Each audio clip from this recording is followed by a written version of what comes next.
The Alchemist was written by Paulo Coehlo in 1988. I had never heard of it before I googled desert adventures, but apparently it was pretty popular back in its heyday. The protagonist is a boy named Santiago. He learned to read and joined the seminary, but he left to become a traveling shepherd and tend to 60 sheep.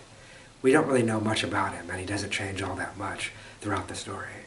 The other characters are King Melchizedek, a crystal merchant, an Englishman, and an alchemist, and a girl in the desert named Fatima. Half of them don't even have names, and most of them don't appear in the story for all that long.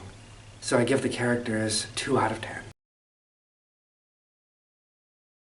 In Andalusia, Spain, a shepherd boy named Santiago tends to his sheep in an abandoned church, and he dreams of the Egyptian pyramids. A gypsy woman and the old king Melchizedek encourages him to go there. After he arrives in Morocco by ship, a thief steals all of his money. To earn some money, Santiago works for a crystal merchant for nearly a year. Then he joins a caravan of 200 people, crossing the desert on camel, and he talks with an Englishman who knows a lot about alchemy. They arrive at the oasis in Egypt, which has hundreds of people, and there Santiago falls in love with a girl named Fatima. The oasis is attacked, but Santiago escapes with a mysterious alchemist.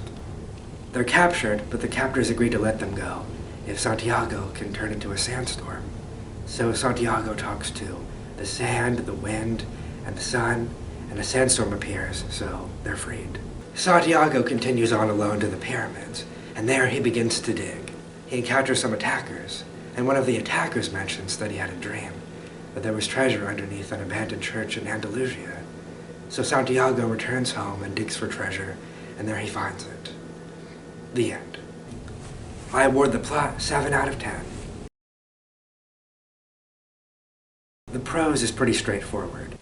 The opening line is, "The boy's name was Santiago," which I think is a pretty straightforward opening line. I don't recall a lot of metaphors or emotional depth. The story moves forward at a brisk pace. It was 188 pages, but with large print and a lot of illustrations included, so it felt more like 100 pages. I award the prose 2 out of 10. It feels kind of like a fairy tale, which really does elevate the story. The setting is not very clear. It kind of feels like an agricultural society set in the Middle Ages, with shepherds who carry coin purses.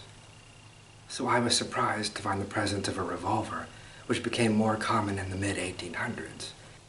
And there was also a ticket office, which feels much more modern. The book is kind of weighed down by religious mysticism. There are references to Jesus and to God, but also to Allah. And there's an alchemical tradition that a few people understand. There's a few other mystical concepts.